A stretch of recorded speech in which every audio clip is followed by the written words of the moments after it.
science, engineering, medicine, chemistry, physics, biology, humanities, cardiology, entrepreneurship, public health, global aeronautics, science communication. Hello everyone, I'm Gareth Mitchell, welcome along, and these days of course there's lots of chat about AI, even scary, if disputed, predictions that it's about to take over. Today though, we talk about the data and the worrying phenomenon of data poisoning. We'll find out what that means and what can be done.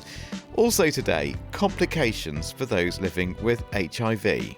Probably the biggest thing we've seen on differences between people with HIV and those who don't are mental health conditions, especially depression.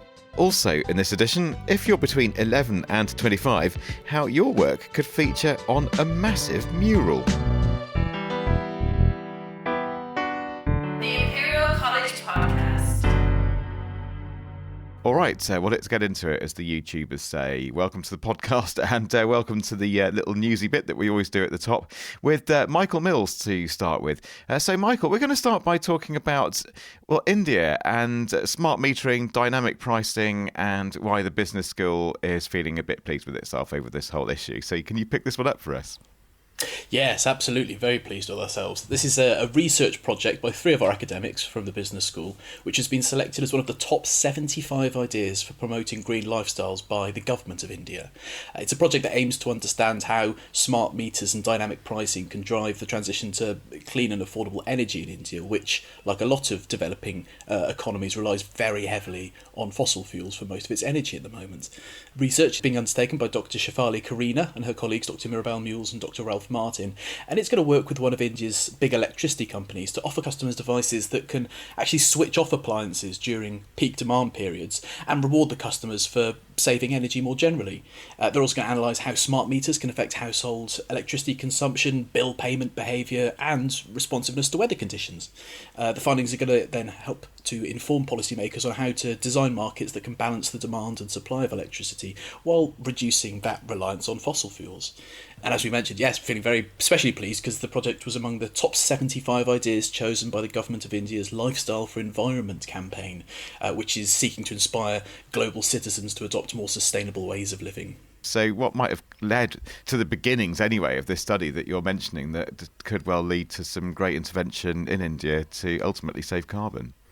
Well, I think there's a real understanding that developing economies not only rely more on fossil fuels than more developed economies often do, but those forms of energy production are really inefficient because they have to be ramped up and ramped down as demand changes across the course of the day. And also, of course, they have pretty big environmental impacts, and they're often felt most strongly in those same developing economies. So really, this could help from both ends of the problem. Thank you, Michael, for that. That's Michael Mills. So more good news now comes in the form of Hayley Dunning. Good news that we have you on the podcast, Hayley, obviously. But good news for diversity in the physical sciences. Yes, so wonderfully, 2 students at Imperial, 2 PhD students, have won Bell Burnell Graduate Scholarship Funds.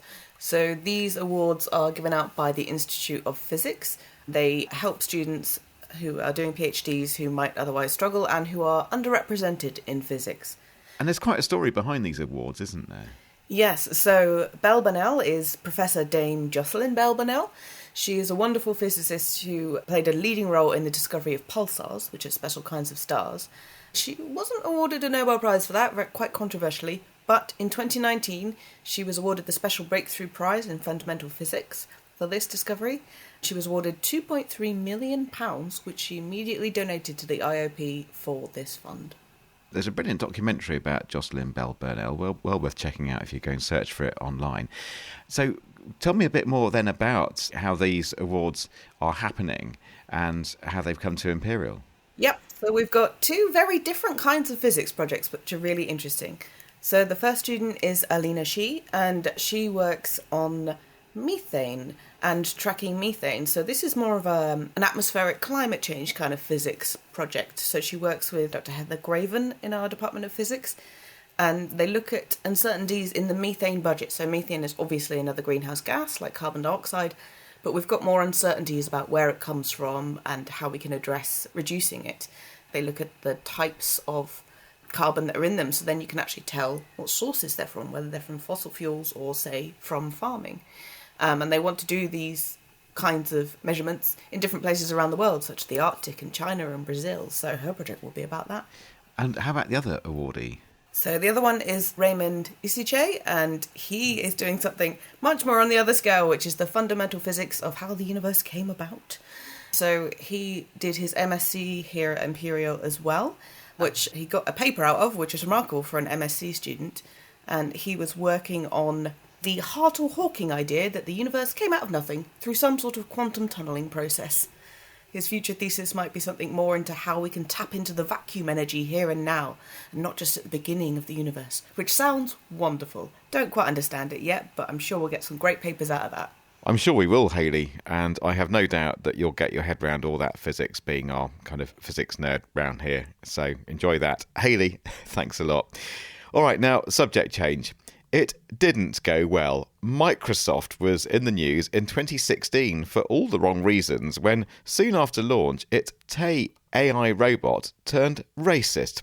The bot lived on Twitter, and within hours, users had fed it with all kinds of conspiracy theories, inappropriate attitudes, and sadly, and well, predictably, a whole load of highly offensive stuff involving Hitler.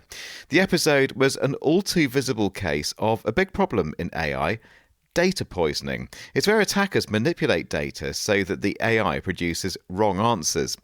Enter Javier Canero Cano. He's a final year PhD student in the Department of Computing.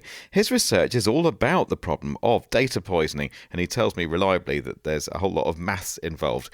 Javier and I have been chatting, although I did chicken out of the maths part, as much as I love mathematics, don't get me wrong, but we did begin talking about the bigger picture. AI systems effectively learn from data, learn from examples, and they are as good as the data. So the problem is that how can we trust the data which the model is trained on? So the idea of poisoning is effectively attackers that can manipulate training data in order to achieve a malicious goal, in order to subvert the learning process of the machine. So you mean they're just feeding a load of junk into the algorithms on the assumption that then they churn out a load of junk and cause harm as a result? Is that it? Yeah, so by attackers, I mean anybody that has access to the data. So, for example, when you have data collected from untrusted sources like sensors, devices, even the internet, and so on. So in this situation, somebody could upload some data that's manipulated. So, for example, somebody could say, I want to manipulate my data so that the machine, the AI algorithm, increases its bias or its fairness. So what other examples do we see of data poisoning? What kind of things are you researching? So one typical example is the case of spam. So spam, when everybody has an email, any email has a spam filter. So spam filters basically classifies an email if it's spam or not, based on the words that the email has, right? So the idea of poisoning is, for example, manipulate the words in the email. For example, saying this email is legitimate, when actually the email was spam. So when you retrain the AI model with that email that contains those words, the AI learned that that's actually a legitimate email when actually it's a spam. So that's a problem. I see. So you mean if I'm some dodgy organisation sending out spam emails and I need somebody to help me get through the spam filters, I could hire some data poisoning attacker to corrupt all their training data for the AI in order for my rubbish to be more likely to come through into people's inboxes?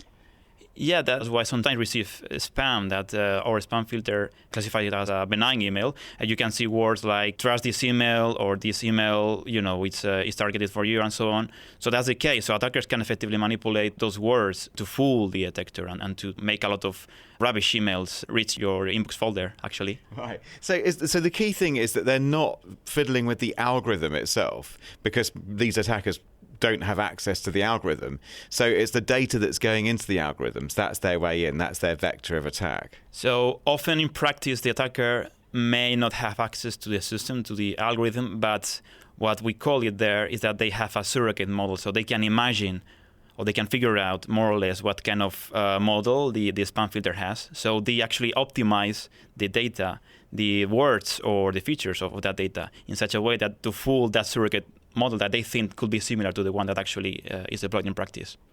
So what can be done? What is being done to tackle this problem? There are different things that one could do to prevent these attacks. one thing is effectively to look at the data and effectively check that the data is labeled correctly. So, you check the words of the email and you check that effectively that's a benign or spam email. So checking the data, checking the distribution of the data, the distribution of the features in the data, that's one thing. Another thing that what can do as well is to protect our model. By protecting the model, I mean making it more difficult for the attacker. So for example, reducing the size of the model or increasing the robustness of the model can make it more difficult for the poisoning attack to succeed.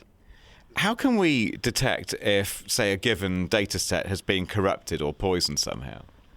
So for the dataset, for example, you can look at the distribution of the dataset. You can compare that dataset with a reference that you have, and you can look at the distances, the difference between that new dataset and the previous one that you trust. So looking at those distances, you can come up with techniques that reject the points. That's called outlier detection, for example. And looking at the model, for example, you can look at the inside, at the box of the model. You can look at the parameters of the model and effectively look at the values of those parameters. If the values of the parameters are different or have a different pattern, maybe you can consider that the model has been poisoned, looking at more sophisticated heuristic, of course, but effectively that's the idea, to look at the inside of the box of the machine. Lots of maths. Yeah, lots of math effectively. Okay. A final message then for people who are using, every day they're using ChatGPT for all kinds of things. Any word of warning, any word of caution for GPT users or anybody else using algorithms? Yeah, I don't want to be the absolute bad guy. Of course, AI is cool. AI can make your life easier. But at the same time, I like to raise awareness, right? So say, okay, ChatGPT can help you a lot in a lot of tasks. But at the same time, I don't think it's a good idea to take ChatGPT as the absolute truth, because ChatGPT, as any AI system, could be biased or could be poisoned because it's been trained on data collected from the internet from scratch, So that's the idea. Don't take AI as a truth. Be careful and consider techniques that also can make your algorithm more trustworthy. Javier Carneiro Cano. Well, now, people with HIV are more at risk of depression than people without. That's one key finding from the POPPY study, looking at over 50s with and without HIV.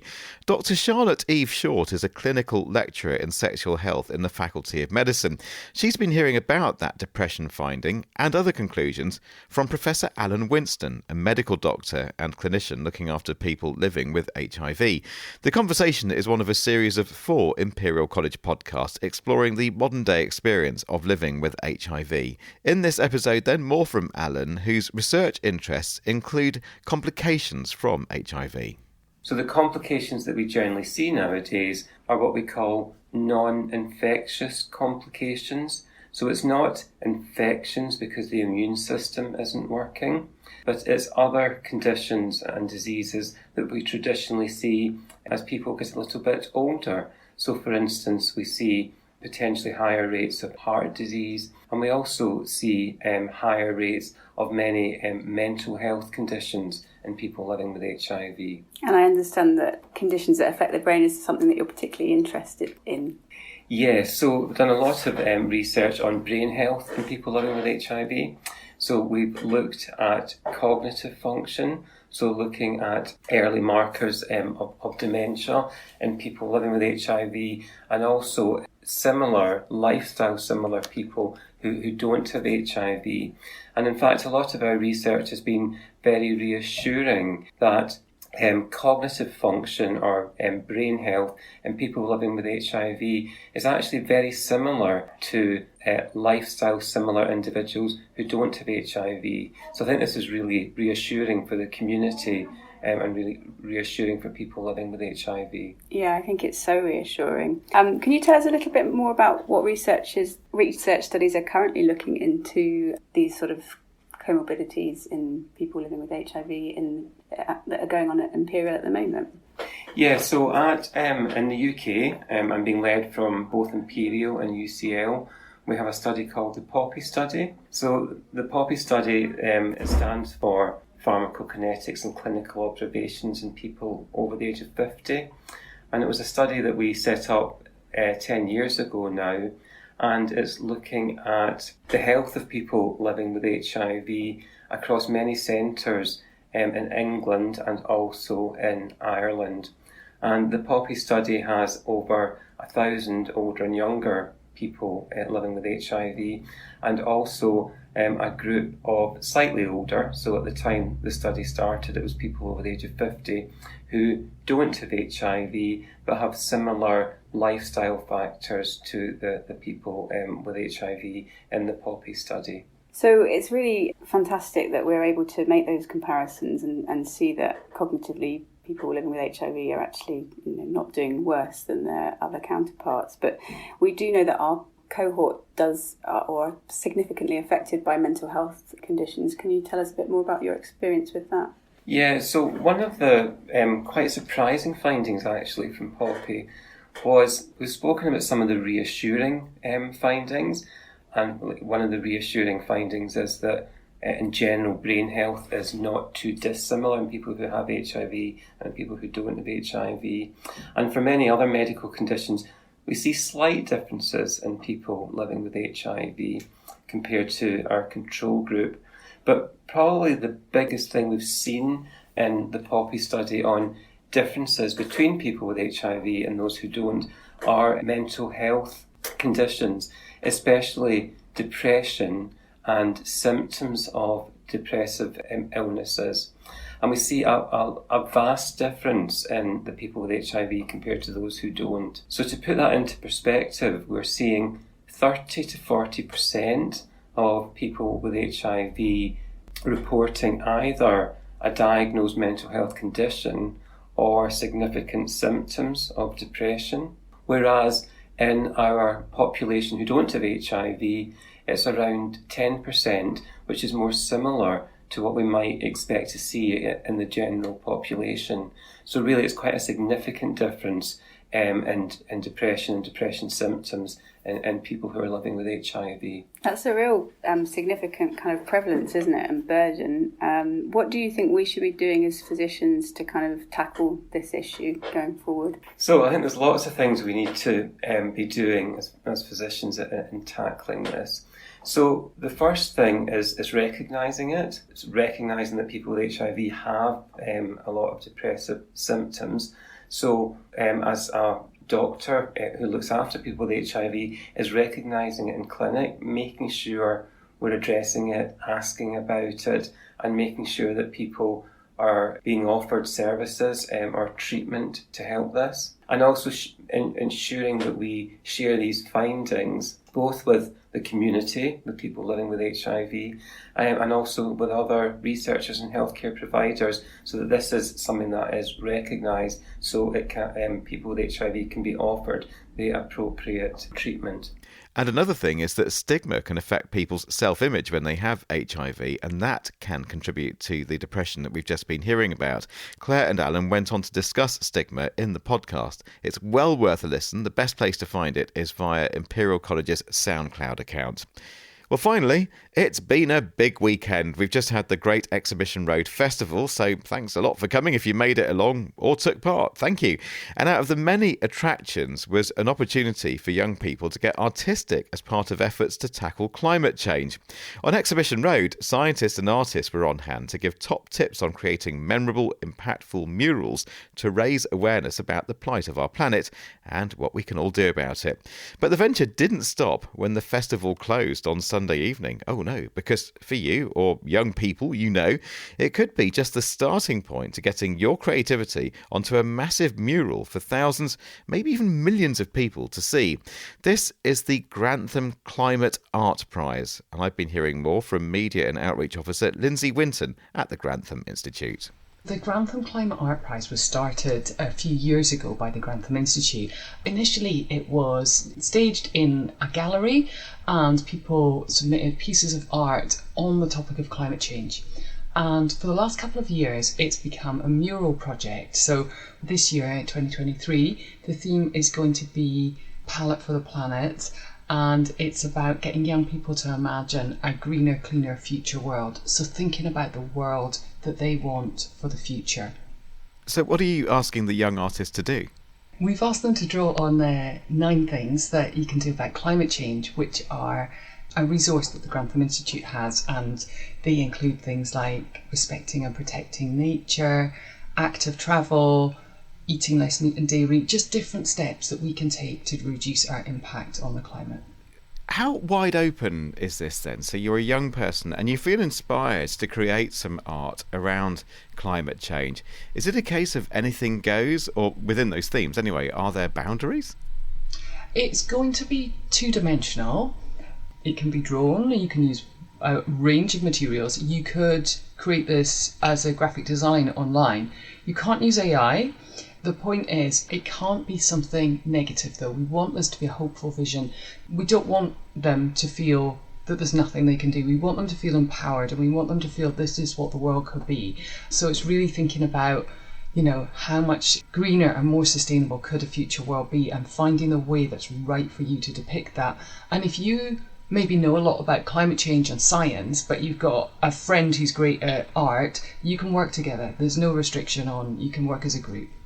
Yeah, so obviously anything goes, but within reason, as you say, and within legality. And please, let's not have any post-apocalyptic hellscapes. But around that, I mean, I'm just thinking it could be anything like what the world might look like from space. It could be a piece of art from the point of view of a rainforest tree or something. As you can tell, I'm no artist, but you could be thinking on all those kinds of lines, you know, those creative lines. Absolutely. And it could be a story told from the point of view of an endangered species, or the point of view of somebody elsewhere in a different country. But equally, it could be what you might like your neighbourhood or your part of the city to look like in future. But just thinking about, you know, how would energy be generated? How would we travel? There's going to be 3 murals displayed around the country, and that's going to be ahead of COP28, which starts at the end of November. Some of the winners and the runner-up designs will become billboards in the streets, and also even poster boards at transport hubs as well. And so, help me out with 2 reasons why people may not get involved. Reason number 1 might be, look, climate change is happening, none of us like it. Painting a picture is lovely, but it's not going to help. Or they might just be thinking, for instance, I might be thinking, I'm just rubbish at art. I can't even draw my curtains. I just don't even know where to start. Persuade people that, no, come on, get involved. It's worth it. You can do this.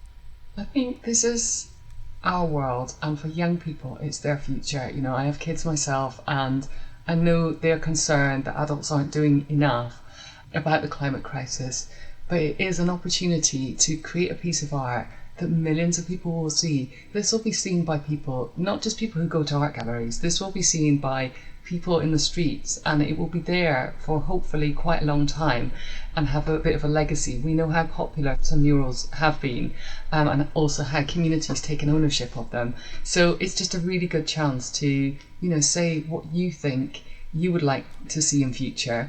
And if you're not good at art, then there are opportunities. There will be other workshops around the UK throughout the summer.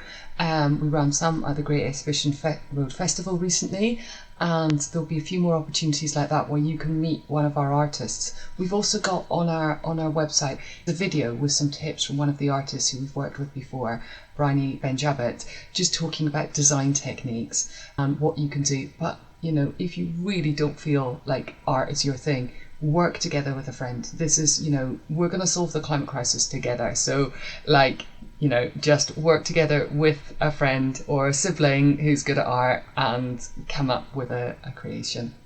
That's Lindsay Winton. And to take part, you need to be aged between 11 and 25 at the time that you submit your design. The competition's recently opened and it closes on the 15th of September. All the details are on the Grantham Institute website, or simply search for the 2023 Grantham Climate Art Prize. And remember, you need to be between 11 and 25 at the time that you submit your design. So go on, give it a go. Well, that's it for this podcast. I'm Gareth Mitchell, and on behalf of me and all of us on the podcast team, it's been lovely to have you along. Take care, won't you? And I'll see you next time. Bye-bye.